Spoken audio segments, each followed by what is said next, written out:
नमस्कार दोस्तों, हमारे हिंदी स्टोरी चैनल में आपका स्वागत है। हमारी आज की कहानी है माँ का आशीर्वाद। आज जब अजय घर लौटा तो उसने देखा कि उसके घर में काफी शोर हो रहा है। गोलू टीवी देखने में इतना मस्त है कि उन्हें यह भी नहीं पता कि पापा आ गए हैं। अजय ने अपने बेटे गोलू को आवाज लगाई, लेकिन टीवी देखने में मगन होने के कारण अपने पापा की आवाज को भी नहीं सुना। अजय की पत्नी भी रसोई घर में खाना बना रही थी, तो वह रसोई में जाकर अपनी पत्नी को कहने लगा, अरे मीनाक्षी, तुम्हें कितनी बार कहा है गोलू को इतना टीवी मत देखने दिया करो। ज्यादा टीवी देखना उसके लिए ठीक नहीं है, उनकी आंखें खराब हो जाएंगी। फिर लगवाती रहना उनको चश्मा। अजय अपने जूते निकालता हुआ बड़बड़ा रहा था, तो मीनाक्षी बोली, मैं क्या करूं? अगर टीवी बंद करती हूँ तो फोन को देखने लग जाते हैं और किसी न किसी गैजेट के पीछे पड़े रहते हैं। बिना टीवी देखे या मोबाइल देखे तो यह रहते ही नहीं हैं, और मेरे पास इतना समय नहीं है कि मैं इसे समय दे सकूं। मेरे पास बहुत काम है। टीवी देखते हुए कम से कम घर में शांति तो रहती है। अच्छा ठीक है, अब ज्यादा भाषण मत दो, मैं बहुत थक गया हूँ। मेरे लिए एक बढ़िया सी कॉफी बना दो। मीनाक्षी कहने लगी, ठीक है, मैं अभी बनाकर ले आती हूँ, तब तक फ्रेश हो जाइए। इस समय फोन की घंटी बज उठती है। अजय ने फोन उठाया तो दूसरी तरफ से आवाज आई, क्या लता जी के बेटे बोल रहे हैं? जी हाँ, मैं उनका बेटा ही बोल रहा हूँ। बताइए क्या काम था? अरे अजय बेटा, मैं तुम्हारी मौसी बोल रही हूँ दिल्ली से। मौसी का नाम सुनते ही अजय तुरंत ही बोल उठा, हाँ जी बोलिए, क्या बात है? माँ ठीक तो है ना? मेरी माँ को कोई परेशानी तो नहीं है? उनकी तबीयत तो ठीक है या कोई और बात है? अजय ने चिंतित स्वर में बहुत सारे सवाल पूछ लिए। अजय की मौसी जी बोली, अरे बेटा रुकिए, आप तो एक साथ इतने सवाल पूछ रहे हैं, इतने सारे सवालों को कैसे जवाब दूं? आपकी माँ बिल्कुल ठीक है और कोई भी घबराने वाली बात नहीं है और ना ही कोई परेशानी है।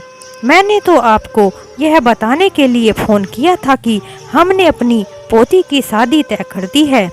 3 महीने बाद उसकी शादी है, इसलिए सोच रहे थे कि घर को थोड़ा सा रेनोवेट करा दें। और तुम्हें तो पता है कि तुम्हारी माँ को अस्थमा की प्रॉब्लम है।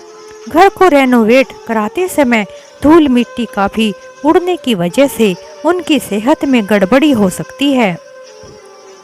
इसलिए मैंने सोचा कि थोड़े दिन के लिए मैं अपनी बहन को तुम्हारे पास रहने के लिए भेज देती हूँ।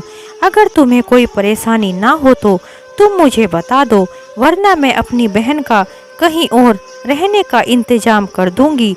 इसलिए मैंने सोचा कि पहले तुमसे पूछ लूं, वरना ऐसा ना हो कि तुम मुझे बाद में बोलो कि आपने हमें नहीं बताया था।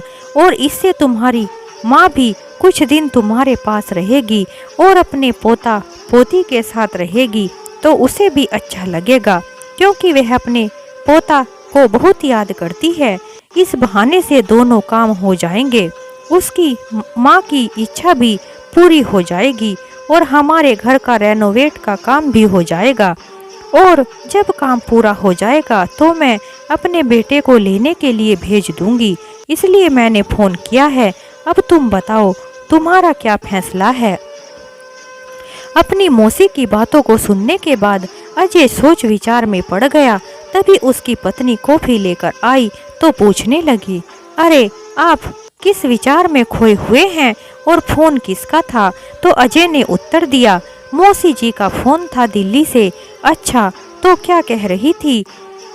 कहाँ माँ जी को वापस लाने के लिए तो नहीं कह रही थी। अगर वह ऐसा कह रही थी तो मैं आपको साफ साफ बता देती हूँ कि माँ जी को यहाँ लाने की कोई ज़रूरत नहीं है। आपने उन्हें मना तो कर दिया है ना? अरे सुनो तो, तुम तो पहले से ही बोलने लग गई हो। मौसी जी कह रही थी कि कुछ दिनों के लिए हमें माँ को अपने पास रखना होगा, क्योंकि वह अपने घर को रेनोवेट करा रही हैं, जिसे काफ़ी धूल मिट्टी हो जाएगी और माँ को दिक्कत हो जाएगी।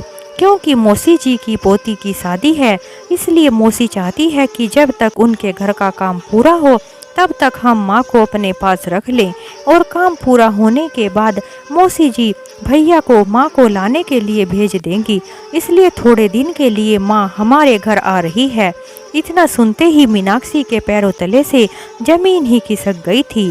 क्या कहा तुमने? क्या तुमने माँ को यहाँ आने के लिए हाँ कर दी? बड़ी हैरानी से मीनाक्षी बोली, अरे तो और क्या करता, अपनी माँ के लिए इतना तो कर ही सकता हूँ। क्या अपनी माँ को तकलीफ होने देता? माँ को तकलीफ झेलने के लिए ऐसे ही छोड़ देता? और वैसे भी थोड़े ही दिन की तो बात है, तो इसमें कौन सी परेशानी वाली बात है? अजय की बातों को सुनकर मीनाक्षी तो गुस्से में तिलमिला उठी और बोली, बैठे बिठाए ही मुसीबत को मोल ले लिया है, मना नहीं कर सकते थे क्या? और भी तो इतने रिश्तेदार हैं, क्या आप अपनी माँ को उनके पास नहीं छोड़ सकते? अरे कैसी बातें करती हो, माँ का अपना घर होते हुए भला दूसरों के घर में कैसे छोड़ दूँ? और दुनिया वाले क्या कहेंगे? एक तो पहले से ही माँ मौसी के घर पर रहती है, और अगर मौसी को कुछ काम है तो थोड़े दिनों के लिए हम माँ को अपने पास तो रख ही सकते हैं, इसमें क्या हर्ज की बात है? लोग तो पहले ही हमारे बारे में तरह तरह की बातें बनाते हैं, और अगर इस परेशानी में मैंने मना कर दिया तो फिर तो हमारा रिश्तेदारी में भी आना जाना बंद हो जाएगा। और उम्र के इस पड़ाव में अगर मेरी माँ को मेरी ज़रूरत है तो मैं अपने फर्ज से पीछे नहीं हट सकता, मैं अपनी जिम्मेदारी से मुंह नहीं फेरूंगा। और वैसे भी मेरी माँ सिर्फ तुम्हारी वजह से अपने इकलौते बेटे के साथ नहीं रह पा रही है, और अब यदि उनकी सुरक्षा का ख्याल रखते हुए अपने पास लेकर आता हूँ तो यह भी तुम्हें अच्छा नहीं लग रहा है, और तुम्हें बहुत बड़ी मुसीबत लग रही है।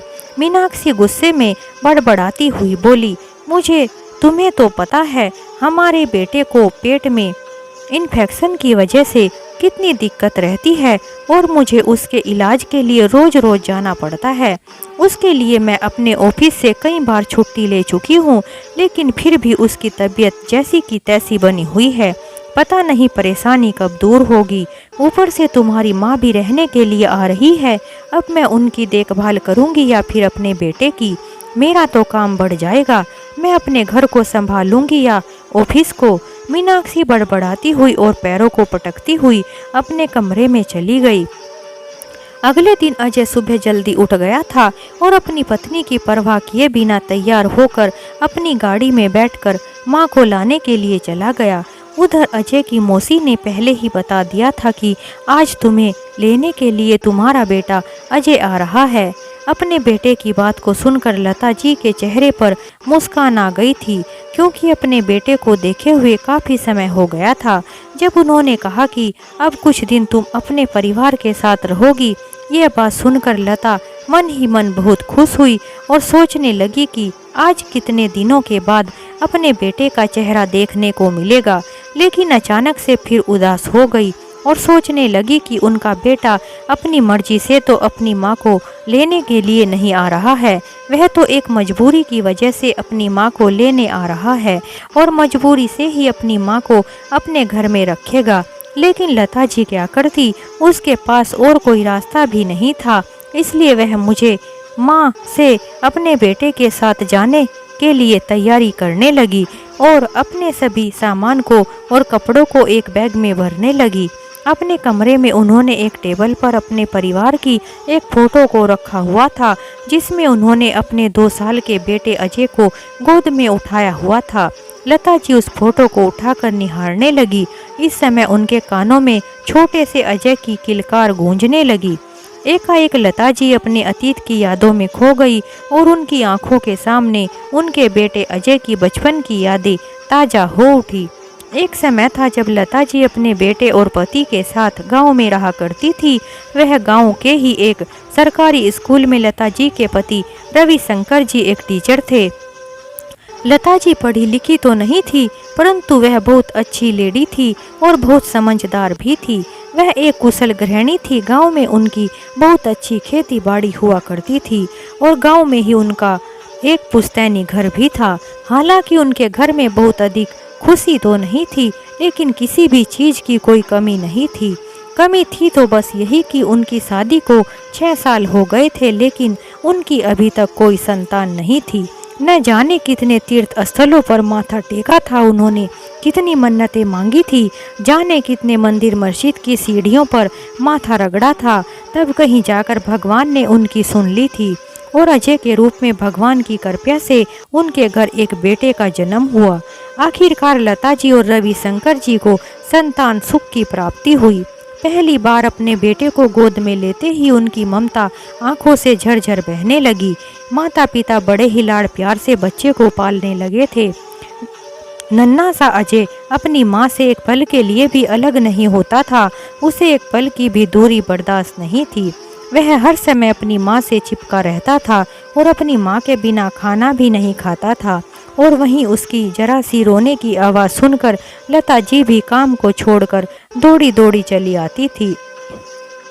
दोनों ही अपने बेटे को देखकर फूले नहीं समाते थे। रविशंकर जी यह सोचते थे कि जब वह बूढ़े होंगे, वह रिटायर हो जाएंगे, उनका बेटा उनकी खूब सेवा करेगा और वह दोनों पति पत्नी आराम की जिंदगी गुजारेंगे। रविशंकर जी ने अपने बेटे की पढ़ाई लिखाई में किसी भी तरह की कोई कमी नहीं की थी। स्कूल के बाद उसने इंजीनियरिंग की पढ़ाई की और पढ़ाई पूरी होने के बाद एक बड़ी सी कंपनी में उसकी बहुत अच्छी जॉब लग गई। अब तो रविशंकर जी का बेटा बहुत ही अच्छा कमाने भी लग गया था। काम करते करते लगभग 1 साल बीत गया था। वहीं पर उसके साथ काम करने वाली एक लड़की जिसका नाम मीनाक्षी था, अजय उसे पसंद करने लगा था और जल्दी ही दोनों ने शादी करने का फैसला भी कर लिया था और एक दूसरे के साथ जिंदगी बिताने का फैसला ले लिया था। मीनाक्षी एक आधुनिक लड़की थी जो बिल्कुल बिंदास प्रवृत्ति की थी। उसकी माँ नहीं थी।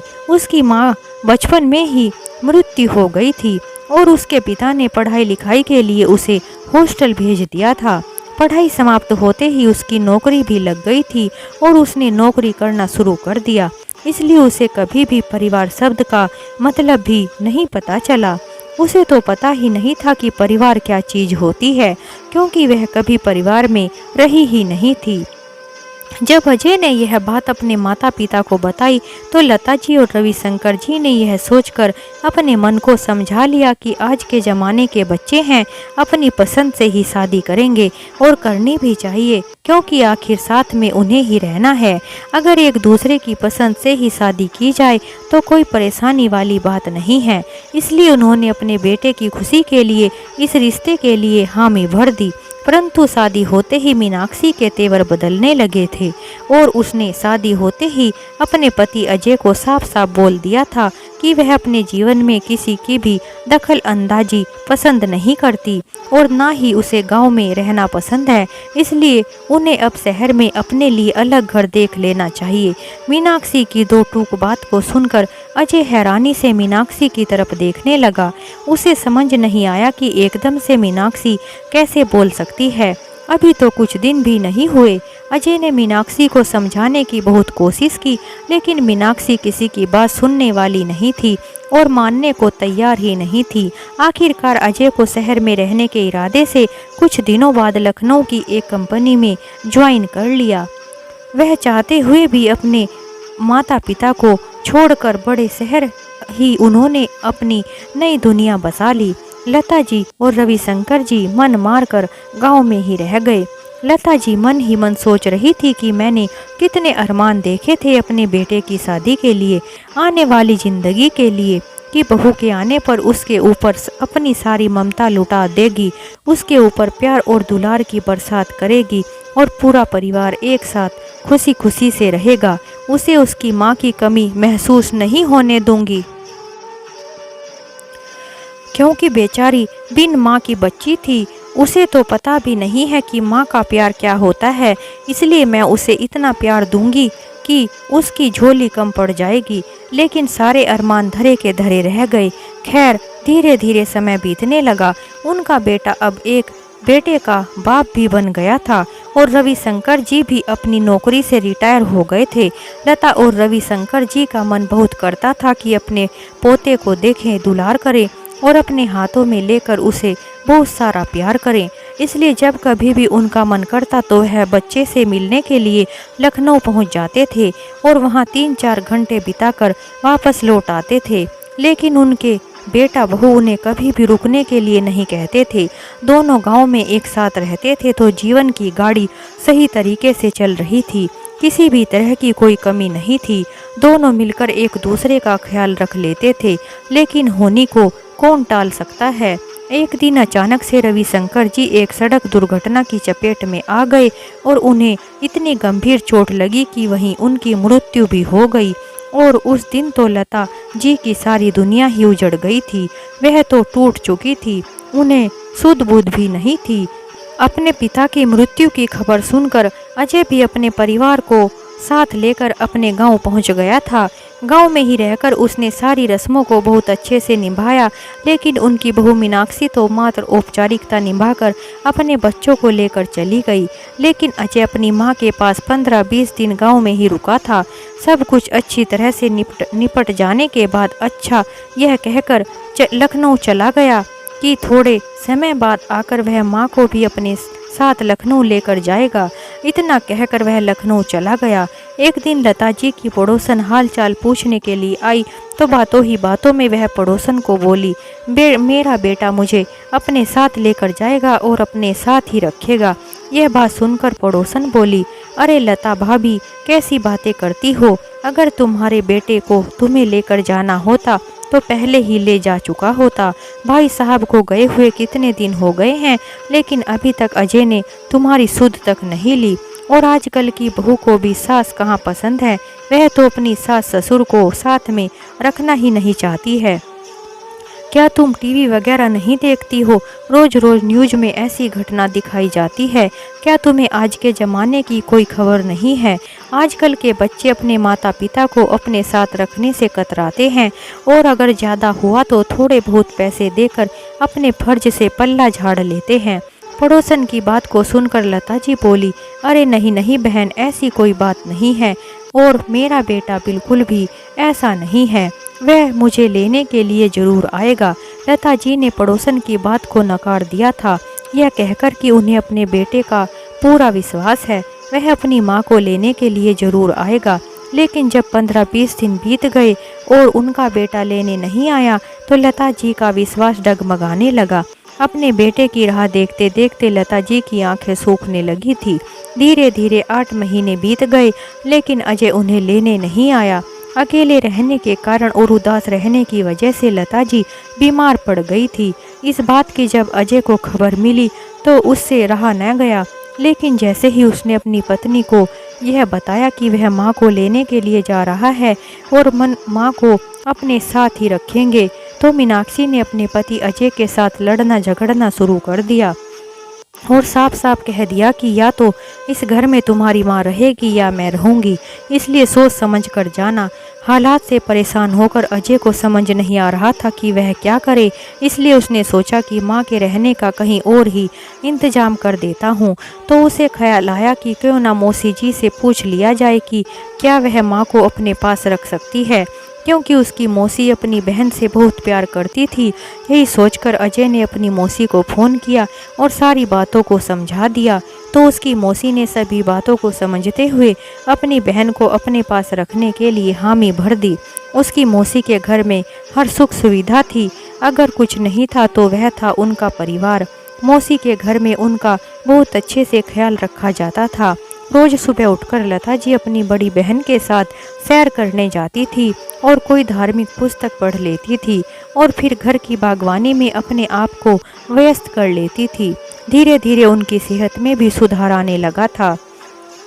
आज उन्हें अपनी बहन के घर रहते हुए पूरे 6 वर्ष बीत चुके थे। इतने वर्षों में अजय कभी कभी अपनी मां से मिलने के लिए चला जाता था, लेकिन काम में बिजी होने की वजह से शायद इस बार अजय को अपनी मां से मिले हुए लगभग 8 महीने बीत चुके थे। उनका बेटा उनसे मिलने के लिए नहीं आया था। इन सभी यादों में गोते खाते हुए लता जी अभी यह सोच ही रही थी कि अचानक पीछे से आवाज़ आई, माँ कैसी हो आप। और उसके बाद अजय ने अपनी मां के पैरों को स्पर्श करते हुए उनका आशीर्वाद लिया। अपने बेटे के चेहरे को देखते ही लता जी के चेहरे पर मुस्कान फैल गई थी और वह सब कुछ भूलकर अपने बेटे को गले से लगा लिया और उसे ढेर सारा आशीर्वाद दिया। उसके बाद अजय अपनी माँ का सामान गाड़ी में रखकर और अपनी माँ को अपने साथ गाड़ी में बैठाकर अपने घर ले आया। घर आकर उसने जब दरवाजे की घंटी बजाई तो मीनाक्षी ने दरवाज़ा खोला। अजय के कहने पर आज मीनाक्षी ने ऑफिस से छुट्टी ले रखी थी। मीनाक्षी अपनी सासू माँ को अपने सामने देखकर थोड़ी हिचकिचाती हुई उसके पैर छूने लगी तो लता जी ने उसके सर पर हाथ रखकर कहा, भगवान तुम्हें जीवन की सारी खुशियाँ दे। उसके बाद उनका सामान अजय अंदर रखने लगा। लता जी अपनी बहू को देखकर मुस्कुराने लगी और अपनी बहू के सिर पर प्यार से हाथ फेरने लगी और उसे ढेर सारे आशीर्वाद देने लगी। फिर मीनाक्षी भी एक फीकी सी मुस्कान के साथ बोली, माँ जी अंदर आ जाइए। घंटी की आवाज़ सुनकर और किसी की चहल पहल की आवाज़ सुनकर उनका बेटा भी कमरे से दौड़ता हुआ आया और आकर बोला, मम्मी आप किसके साथ बातें कर रही थी? क्या हमारे घर में कोई मेहमान आया है? यह कौन है? यह मेहमान कहाँ से आए हैं? क्या यह मेहमान हमारे घर रहेंगे? तभी पीछे से अजय ने कहा, अरे बेटा यह कोई मेहमान नहीं है, यह तो तुम्हारी दादी है। तुम्हें पता है जब तुम छोटे से थे तब तुम अपनी दादी से मिले थे, इसलिए तुम अपनी दादी को नहीं जानते हो। अब जल्दी से अपनी दादी के पैर छूकर उनका आशीर्वाद ले लो। अपने प्यार से पोते को देखकर लता जी फूली नहीं समा रही थी। उन्होंने अपने पोते को सीने से लगाकर बहुत लाड दुलार किया और उसे अपनी गोद में बैठा लिया और उसके साथ ढेर सारी बातें करने लगी। गोलू भी अपनी दादी के साथ बातें करने लगा, लेकिन यह सभी कुछ मीनाक्षी को अच्छा नहीं लग रहा था। अंदर ही अंदर उसे जलन महसूस हो रही थी। उसके तो सीने पर सांप लौट रहे थे और दूसरी तरफ उसे यह समझ नहीं आ रहा था कि वह अपनी सासू माँ को कौन से कमरे में रहने के लिए कहे, क्योंकि उनका छोटा सा फ्लैट था जिसमें सिर्फ 2 कमरे थे। मीनाक्षी को अपने पति के ऊपर बहुत गुस्सा आ रहा था और कह रही थी कि अगर अपनी माँ कहीं छोड़ना था तो किसी वृद्ध आश्रम में छोड़ देते, घर लाने की क्या ज़रूरत थी? जगह जगह वृद्ध आश्रम बने हुए हैं, या फिर उनके गांव में ही छोड़कर आ जाते। यहाँ लाने की क्या ज़रूरत थी? यहाँ मेरे सिर पर लाकर बैठा दिया है। अपनी बहू का स्वभाव लता जी बहुत अच्छे से समझ रही थी। उन्हें उसकी नाराज़गी साफ साफ नज़र आ रही थी। उसके रवैये को नज़रअंदाज करते हुए लता जी अपने पोते को कहने लगी, अरे बेटा तुम्हारी दादी कितने समय के बाद तुम्हारे पास आई है, क्या तुम मुझे अपना कमरा नहीं दिखाओगे? तुम मुझे अपने खिलौने नहीं दिखाओगे? अपनी दादी के इतना कहने पर गोलू अपनी दादी का हाथ पकड़कर अपने कमरे में ले गया और वहां जाकर अपने खिलौने दिखाने लगा। अजय भी कमरे में जाकर कहने लगा, बेटा गोलू आज से तुम्हारी दादी भी तुम्हारे कमरे में ही सोएगी। और एक प्यारी सी मुस्कान के साथ अजय ने कहा, बेटा गोलू तुम्हें पता है तुम्हारी दादी बहुत अच्छी अच्छी कहानियाँ सुनाती है, इसलिए रात को सोने से पहले अपनी दादी से कहानी ज़रूर सुन लेना, तुम्हें बहुत मज़ा आएगा और तुम्हें कहानी भी अच्छी लगेगी। इतना सुनते ही गोलू तो खुश हो गया और खुशी के मारे चहकने लगा। उसके बाद गोलू अपनी दादी को अपने सारे खिलौने दिखाने लगा तो कभी गेम दिखाने लगा। मीनाक्षी ने डाइनिंग टेबल पर खाना लगा दिया था। उसके बाद सभी खाना खाने के लिए कुर्सी पर बैठे। अजय भी फ्रेश होकर खाना खाने के लिए आ गया था। मीनाक्षी सभी के लिए गर्मा गर्म रोटियां सेक रही थी तो लता जी बोली, आज एक बात तो बहुत अच्छी हुई है। मेरा बहुत दिल कर रहा था कि मैं भी अपने परिवार के साथ मिलकर खाना खाऊं और बच्चों के साथ समय बिताऊं। भगवान ने मेरी यह इच्छा भी पूरी कर दी। अब चाहे तो भगवान मुझे अपने पास कभी भी बुला ले, मुझे कोई गिला शिकवा नहीं है। अपनी माँ की बातों को सुनकर अजय की आंखों में आंसू आ गए, लेकिन वह अपने आंसुओं को छुपाकर खाना खाने लगा। सभी बड़े चाव से खाना खा रहे थे, लेकिन उसके बेटे गोलू ने आधी रोटी खाकर प्लेट को सरका दिया और बोला कि मम्मी और भूख नहीं है। यह देखकर लता जी बोली, अरे यह क्या बेटा, तुमने तो कुछ भी नहीं खाया है। अगर कुछ खाओगे नहीं तो खेलने कूदने की ताकत कहाँ से मिलेगी और तुम्हारा स्वास्थ्य बिगड़ जाएगा और पढ़ाई लिखाई कैसे कर पाओगे। तभी अजय बोला, माँ असल में बात यह है कि गोलू के पेट में काफ़ी दिनों से इन्फेक्शन चल रहा है, जिसकी वजह से अक्सर उसके पेट में दर्द रहता है और उल्टी की शिकायत भी रहती है और उसे भूख भी बहुत कम लगती है। अच्छा तो बेटा तुमने उसे डॉक्टर को नहीं दिखाया क्या? नहीं माँ, डॉक्टर को तो दिखाया है लेकिन दवाई का कोई खास असर नहीं दिख रहा है। इतना कहकर अजय मायूस हो गया। जब रात हुई तो लता जी के सोने की व्यवस्था उसके पोते के कमरे में ही कर दी गई थी। गोलू अपनी दादी के आने से बहुत खुश था। लता जी भी सोने से पहले उन्हें अच्छी अच्छी कहानी सुनाने लगी। गोलू भी बड़े ही चाव से कहानियों को सुनता था। अभी लता जी को आए हुए 2 दिन ही हुए थे कि गोलू उनसे बहुत अच्छी तरह से घुल मिल गया था। अगले दिन जब घड़ी में 8 बजे तो मीनाक्षी घड़ी की तरफ देखती हुई बोली, हे भगवान, आज कितनी देर हो गई है। आज तो मुझे अलार्म सुनाई नहीं दिया।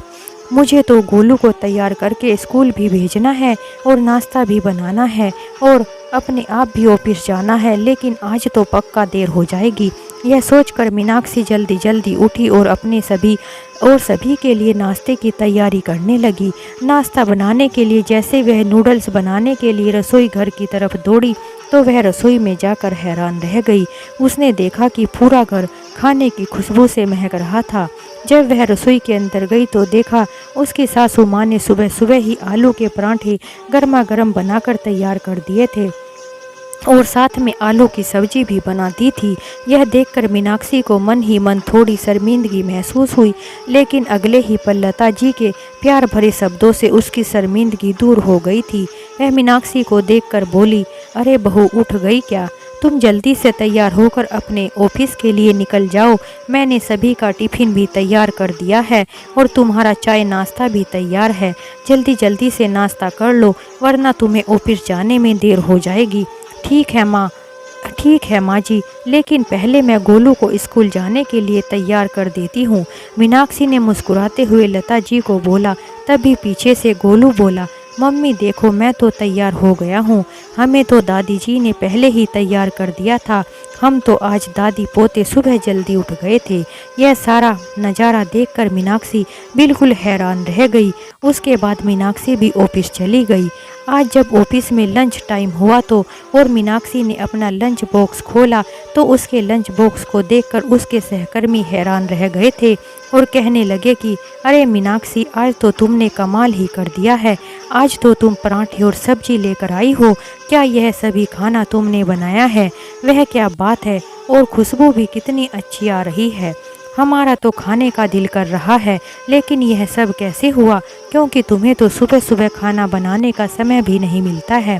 तभी मीनाक्षी ने कहा, अरे नहीं नहीं, यह सारा खाना तो मेरी सासू माँ ने बनाया है। वह कुछ दिन के लिए हमारे साथ रहने के लिए आई है। मीनाक्षी के सहकर्मियों ने चटपटी आलू की सब्जी और पराठे का आनंद लेते हुए खाते खाते उंगलियां भी चाट रहे थे और वाह वाह कर रहे थे। शाम को जब मीनाक्षी और अजय घर लौटे तो उस समय गोलू भी घर आ गया था और उसने अपनी मम्मी को कहा, आज मुझे स्कूल में टिफ़िन खाने में बहुत मज़ा आया है। हम तो रोज़ रोज़ सैंडविच खाकर परेशान हो गए थे, नूडल्स खाकर बोर हो गए थे और आज तो मुझे खाना खाने के बाद पेट में भी दर्द नहीं हुआ था। क्या सच में तुम्हें पेट में दर्द नहीं हुआ? मीनाक्षी ने बोला, हाँ मम्मी, और मैंने अपना खाना भी सारा ख़त्म कर दिया है। यह सुनकर अजय और मीनाक्षी काफ़ी खुश हुए। तभी लता जी अपने पोते को बोली, और आगे से तुम्हारे पेट में दर्द होगा भी नहीं। अब देखना, तुम पूरी तरह से ठीक हो जाओगे और तुम्हें दवाई खाने की भी ज़रूरत नहीं पड़ेगी। अपने बच्चों को उसकी दादी का प्यार मिलते देखकर अजय बहुत खुश हुआ। लता जी ने देखा कि गोलू थोड़ी थोड़ी देर बाद बाजार के बने सामान को खाने के लिए लाता है, इसलिए लता जी ने घर पर ही उसके लिए खाने की चीज़ें बना दी। नमकीन, बिस्किट और आलू के चिप्स वगैरह बनाकर रख दिए। लता जी के बने हुए स्नैक्स के आगे बाजार की चीज़ें गोलू को पसंद नहीं आती थी। उसे बाजार की चीज़ बेकार लगने लगी थी। घर की बनी चीज़ खाने की वजह से उसके स्वास्थ्य में भी सुधार हो रहा था। दूसरी तरफ सासू माँ के आने से मीनाक्षी भी निश्चिंत हो गई थी, क्योंकि जब गोलू स्कूल से आता था तो लता जी उनका बहुत ध्यान रखती थी। अब तो घर में रेडी टू ईट खाने के पैकेट आने बिल्कुल ही बंद हो गए थे और घर के सभी लोग घर का बना हुआ ही और ताज़ा खाना खाने लगे थे। लता जी के आने से पहले जब गोलू स्कूल से आता था तो टीवी या मोबाइल में घुस जाता था। अपनी दादी के आने पर वह रोज शाम को सोसाइटी में बने मंदिर में जाने लगा। आश्चर्य की बात तो यह थी कि उन्हें यह भी नहीं पता था कि उनकी सोसाइटी में कोई मंदिर भी बना है, क्योंकि मीनाक्षी और अजय के पास इतना समय नहीं था कि वह इन सभी चीज़ों की जानकारी रख सके। लेकिन गोलू अब अपनी दादी के सानिध्य में अच्छी अच्छी बातें सीख रहा था और अच्छे संस्कार सीख रहा था। एक रात को जब मीनाक्षी पानी लेने के लिए उठी तो उसने गोलू के कमरे में झांक कर देखा तो लता जी बड़े ही प्यार से गोलू को कहानी सुना रही थी और गोलू भी बड़े ही प्यार से कहानी सुन रहा था। यह देखकर मीनाक्षी अपनी सासू माँ से बहुत प्रभावित हुई। लता जी वैसे तो ज़्यादा पढ़ी लिखी नहीं थी, लेकिन उन्हें हिंदी बहुत अच्छी तरह से आती थी और मीनाक्षी को हिंदी बिल्कुल भी नहीं आती थी, इसलिए वह अपने बेटे को हिंदी पढ़ाने में असमर्थ थी। इसलिए अब जब भी हिंदी का काम करता तो वह अपनी दादी के पास पहुंच जाता था। उसकी दादी उसे अच्छे से समझा देती थी। मीनाक्षी की लाइफ बिजी होने की वजह से उसका घर बिखरा बिखरा रहता था, लेकिन जब से लता जी आई हैं तब से घर भी साफ सुथरा और व्यवस्थित रहने लगा। घर की एक एक चीज़ अपनी जगह पर रखी होती थी। जब शाम को मीनाक्षी और अजय घर लौटते थे तो उन्हें घर आने पर सुखद अनुभव महसूस होता था, क्योंकि लता जी के आने से उनकी भागदौड़ कम हो गई थी। लता जी के प्रति अब तो मीनाक्षी के मन में भी प्यार पनपने लगा था।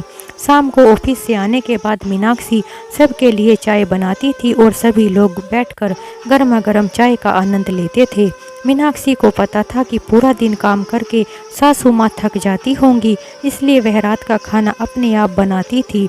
धीरे धीरे समय कब निकल गया पता ही नहीं चला और उसकी मौसी के घर का काम भी पूरा हो गया था।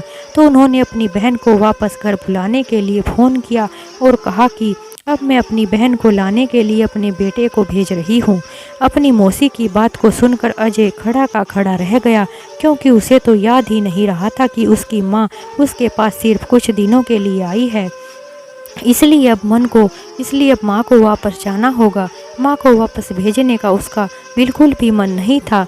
भरे गले से अपनी पत्नी को माँ को वापस जाने की बात बताई, जिसे सुनकर मीनाक्षी भी परेशान सी हो गई थी और कहने लगी कि क्या माँ यहाँ से जाना चाहती है? तो अजय ने कहा, नहीं तो माँ तो ऐसा कुछ भी नहीं कहा, लेकिन तुम्हें तो माँ के यहाँ रहने से परेशानी होगी, इसलिए मैंने सोचा कि कल ही मैं माँ को मौसी के घर पर छोड़कर आ जाऊँगा। मौसी तो आज ही भैया को माँ को लाने के लिए भेज रही थी, लेकिन मैंने उन्हें मना कर दिया है। मैंने उनको बोला कि कल मैं ही माँ को छोड़ने आ जाऊँगा। अजय की इस बात पर मीनाक्षी की आंखों में आंसू आ गए और वह हैरानी से अजय की तरफ देखने लगी। अब तो अजय ने चुप रहना ही जरूरी समझा और बिना कुछ कहे ही करवट बदल कर सो गया। लेकिन मीनाक्षी की आंखों से तो नींद गायब हो गई थी। बहुत देर तक बैठी रही और सोचती रही। अगले दिन ऑफिस से छुट्टी लेकर जल्दी घर आ गई थी, क्योंकि उसे अपनी तबीयत कुछ ठीक नहीं लग रही थी। इसलिए बिना कुछ कहे अपने कमरे में जाकर लेट गई। लता जी भी उसके कमरे में गई और जाकर बोली, अरे बहू, आज जल्दी घर क्यों आ गई हो? तुम्हारी तबीयत तो ठीक है ना? उसके माथे पर हाथ लगाकर देखा तो मीनाक्षी बुखार से तप रही थी। अरे तुम्हें तो बहुत तेज बुखार है, लता जी चिंतित स्वर में बोली। लता जी जल्दी जल्दी से ठंडे पानी की पट्टियां उसके माथे पर रखने लगी। थोड़ी देर में मीनाक्षी का बुखार कुछ कम हो गया था, लेकिन उसकी आंखों में लगातार आंसू बहते जा रहे थे। लता जी को कुछ भी समझ नहीं आ रहा था कि आखिर परेशानी वाली बात क्या है, क्योंकि वह कुछ बोल भी नहीं रही थी, किसी को भी ना कुछ बताए रोती ही जा रही थी। लेकिन शायद अजय मीनाक्षी के रोने का कारण जानता था, इसलिए उसने जानबूझकर अपनी माँ को मौसी के घर छोड़ने के लिए उनके सामान को पैक करना शुरू कर दिया। यह देखकर मीनाक्षी अपनी सासू माँ को लिपटकर जोर जोर से रोने लगी और बोली कि माँ जी, मुझे माफ़ कर दीजिए, मैं आपके प्यार को समझने में बहुत देर लगा दी। भगवान ने तो बचपन में ही मेरी माँ को छीन लिया था, मुझे मेरी माँ के प्यार से वंचित रखा, लेकिन अब जब मुझे सासू माँ के रूप में माँ मिली है तो अब मैं आपको खोना नहीं चाहती। मैं माँ की ममता को पहचान गई हूँ। मैं नादान थी जो माँ की ममता को पहचान नहीं सकी थी। ऐसा निस्वार्थ प्रेम तो एक माँ ही कर सकती है।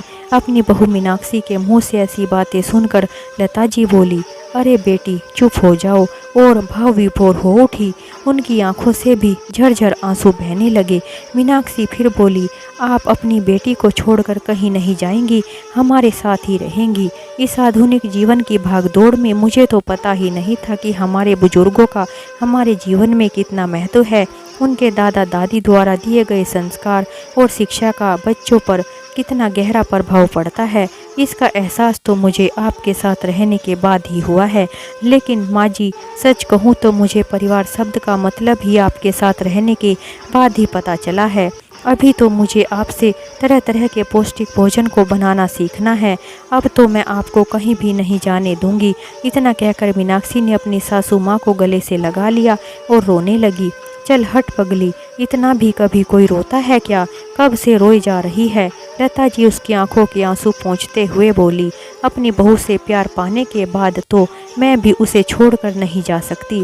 तभी पीछे से गोलू आकर अपनी दादी से लिपट गया और उसको बोला, दादी जी अगर आप जाना भी चाहेंगी तो मैं आपको जाने नहीं दूंगा, अब मैं आपको छोड़ूंगा नहीं।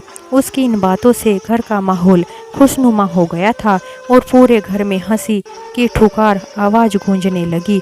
तभी तो कहते हैं कि कोई भी माता पिता भगवान से औलाद इसलिए मांगता है कि बुढ़ापे में बच्चे उनका सहारा बनेंगे और जीवन के अंतिम पड़ाव में पोता पोतियों के साथ खेलते हुए उनका जीवन कैसे गुजर जाएगा पता ही नहीं चलेगा। लेकिन आजकल के बच्चे अपने माता पिता को अपने साथ रखना ही नहीं चाहते हैं, जबकि सभी का फर्ज होता है कि वह अपने माता पिता का आदर सम्मान करें और उन्हें किसी भी तरह की कोई परेशानी ना होने दें, जैसे वह अपने बच्चों की हर परेशानी में खड़े रहते हैं।